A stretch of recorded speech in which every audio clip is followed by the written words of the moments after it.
قبر پر پھول اور سبزہ لگانے کے لیے بیج وغیرہ قبر پر ڈال سکتے ہیں یا نہیں؟ بیج ڈالنے سے قبر کو کوئی نقصان نہیں ہوتا اور نہ ہی قبر کے اوپر مٹی کھودی جاتی ہے، لہذا شرعی رہنمائی فرما دیں کہ ایسا کرنا کیسا ہے۔ بسم اللہ الرحمن الرحیم۔ الجواب بعون الملک الوہاب۔ قبر پر جو گھاس یا پھول لگائے گئے ہیں ان کی جڑ سے قبر یا میت کو کوئی نقصان وغیرہ نہیں پہنچتا، تو ایسے پھول یا گھاس لگانا جائز ہے، کیونکہ قبروں پر اگنے والے پودے جب تک تر رہتے ہیں اللہ تعالی کی تسبیح کرتے رہتے ہیں، جس سے میت کو فائدہ پہنچتا ہے، اور اس عمل کی وجہ سے اللہ پاک سے امید ہے کہ اگر میت کو عذاب ہو رہا ہو تو اس عذاب میں کمی فرمائے گا۔ ان پودوں کی تسبیح سے اللہ تعالی کی رحمت کا نزول ہوتا ہے، اسی لیے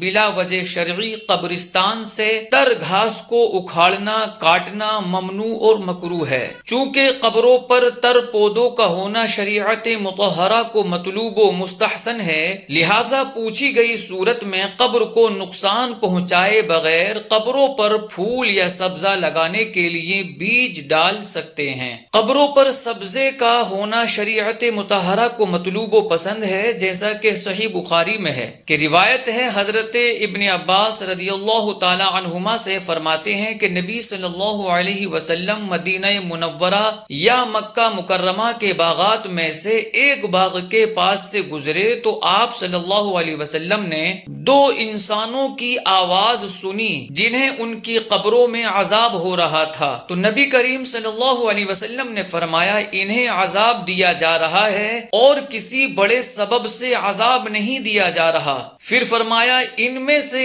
ایک آدمی تو اپنے پیشاب کے چھینٹوں سے پرہیز نہیں کرتا تھا اور دوسرا چغل خوری کرتا تھا۔ پھر کھجور کی تر شاخ منگوا کر دو ٹکڑے کیے اور ہر قبر پر ایک ٹکڑا رکھا۔ صحابہ اکرام نے عرض کی یا رسول اللہ صلی اللہ علیہ وسلم آپ نے ایسا کس لیے فرمایا؟ تو آقا کریم صلی اللہ علیہ وسلم نے فرمایا جب تک یہ خشک نہیں ہوں گی ان کے عذاب میں تخفیف ہوگی۔ ملا علی قاری رحمت اللہ تعالی علیہ فرماتے ہیں کہ علماء اکرام نے قبر کے پاس قرآن شریف پڑھنا مستحب قرار دیا ہے، کیونکہ قرآن شریف کی تلاوت عذاب کو کم کرنے میں تر شاخوں کی تسبیح کرنے سے زیادہ اولا اور بہتر ہے۔ اور بخاری نے ذکر کیا کہ بریدہ بن حسیب صحابی رسول صلی اللہ علیہ وسلم نے وصیت کی کہ ان کی قبر پر کھجور کی دو شاخیں لگا دی جائیں، گویا انہوں نے رسول اللہ صلی اللہ علیہ وسلم کے فعل سے برکت لینا چاہی۔ اس حدیث پاک کی شرح کرتے ہوئے شیخ الحدیث غلام رسول رضوی صاحب رحمت اللہ تعالی علیہ فرماتے ہیں کہ اس حدیث سے معلوم ہوتا ہے کہ قبروں پر سبزہ لگانا جائز ہے،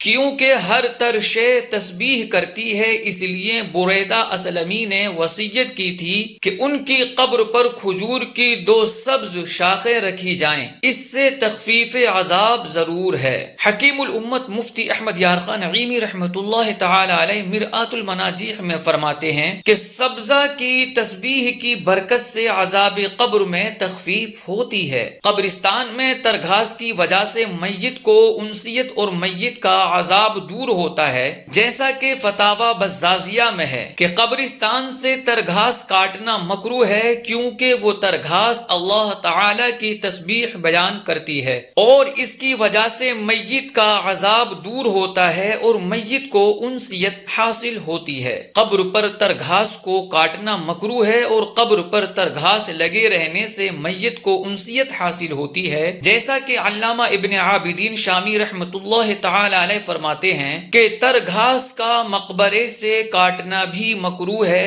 خشک گھاس کا نہیں، جیسا کہ بحر درر اور شرح منیا میں ہے۔ امداد میں اس کی علت علت یہ بیان کی ہے کہ جب تک یہ پودا تر رہتا ہے اللہ پاک کا ذکر کرتا ہے جس سے میت کو انسیت ہوتی ہے اور اس کے ذکر سے رحمت کا نزول ہوتا ہے۔ قبر پر شاخ رکھنے کے متعلق مختلف احادیث کریمہ بیان کرنے کے بعد فتاوی صدر الافاضل میں سید نعیم الدین مراد آبادی رحمۃ اللہ تعالی علیہ فرماتے ہیں کہ اب ان چاروں حدیثوں سے ثابت ہو گیا کہ سرور دو عالم صلی اللہ علیہ وسلم نے سبز شاخیں قبروں پر لگائیں اور ان سے تخفیف عذاب کی امید دلائی، تو بے شک تر شاخوں کا قبروں پر لگانا کم از کم مستحب ثابت ہوا۔ فتاوی ملک العلماء میں ہے کہ علامہ قرطبی رحمۃ اللہ تعالی علیہ نے کہا کہ بعض علماء نے قبر پر قرآن شریف پڑھنے کے جواز پر شاخ خرما والی حدیث سے استدلال کیا ہے، جس میں مذکور ہے کہ نبی کریم صلی اللہ علیہ وسلم نے شاخ خرما کو